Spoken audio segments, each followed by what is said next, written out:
Hi hello வணக்கம், இது உங்கள் சிவி ஜோன். ஸோ எல்லாரும் எப்படி இருக்கீங்க? இப்போ பார்த்தீங்கன்னா சம்பவம் ப்ரொமோட்டு.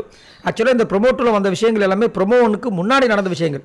ஆனால் ஒரு கான்ட்ரவர்சியை காலையிலே கொடுக்கணும்னு சொல்லிட்டு ப்ரொமோனில் வந்துட்டு இந்த இப்போ ப்ரொமோட்டில் காமிச்ச விஷயங்களுக்கு அப்புறம் நடந்த விஷயத்தை காமிச்சிட்டாங்க. இப்போ வந்துட்டு நேற்று கண்டினியூஷன், நேற்று 2 பேர் எவிக்ட் ஆனாங்க இல்லையா? இப்போ மீதி இருக்கிற 16 பேருக்கு பிக் பாஸ் வந்துட்டு 15 ஸ்லாட் வச்சு ஆரம்பிக்கிறாரு. அதில் வந்து எஃப்ஜே வந்து வினோத்தோட ஃபோட்டோ எடுத்து வச்சிருக்காரு. இந்த மாதிரி நிறைய பேர் வந்துட்டு அந்த விஷயங்கள்லாம் வைக்கிறாங்க. அப்போது விஜய் பார்வதி என்ன பண்ணுறாங்கன்னா, வாக வாக வாக அடடா இதைத்தாண்டா நான் எதிர்பார்த்த சூப்பர்ரா அப்படின்ற மாதிரி சொல்கிறாங்க. இது வந்து கேமில் எல்லாம் நடக்கக்கூடிய சாதாரண விஷயம்.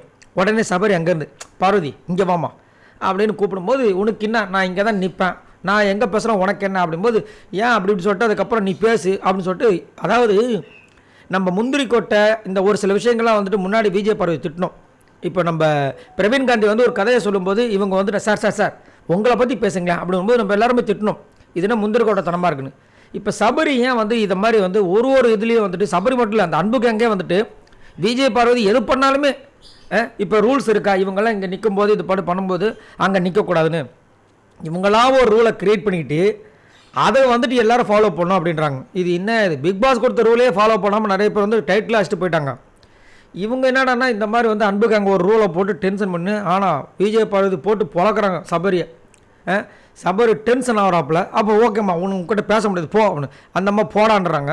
அதை கொஞ்சம் தவிர்த்துருக்கலாம், ஏன்னா அவர் போடின்னு சொல்லலை. அதனால் உடனே பார்க்குறேன், என்னடா இது சபரி கதறன்னா அன்புக்கு அங்கே இருக்கிற அம்மாவுக்கு கோவம் வருமேன்னு பார்த்தா கண்ணி அங்கேருந்து வராங்க.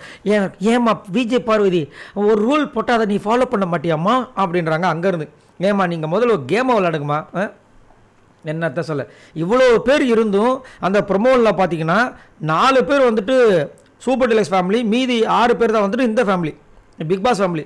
ஸோ செமையாக வந்துட்டு பர்ஃபார்மன்ஸை கொடுத்துருக்காங்க இந்த சூப்பர் டீலக்ஸ் ஃபேமிலி அப்படின்றதில் மாற்றுக்கிறதே கிடையாது. ஸோ விஜய் பார்வதியை பார்த்தீங்கன்னா அவங்களோட விஷயங்கள் ஈஸியாக நம்ம கணிச்சிடலாம். அவங்கள நீங்கள் எங்கெல்லாம் அடக்கணும்னு நினைக்கிறீங்களோ அங்கெல்லாம் வெடித்து வருவாங்க. எங்கெல்லாம் நீங்கள் கண்டுக்காமல் இருக்கீங்களோ அவங்க சைலண்ட் ஆயிடுவாங்க. இப்போ சபரி எதுவுமே சொல்லாமல் இருந்ததுதான் இவங்க ஆக இதை தானே நான் எதிர்பார்த்து சொல்லிட்டு பின்னாடி வந்து நின்றுப்பாங்க. இப்போ சபரி வந்து நீங்கள் வான்னு சொன்னால் நான் அப்போ வர முடியாது, நான் இங்கே தான் நிற்பேன், என்ன பண்ணுவேன் அப்படின்ற ஒரு டைப்பு தான் நம்ம விஜய் பார்வதி. சரி, இங்கே நீங்கள் உங்களோட கருத்தை சொல்லுங்கள். உங்களுக்கும் புறமா பார்த்தோன்னே ஒரு விஷயம் வந்திருக்கும்.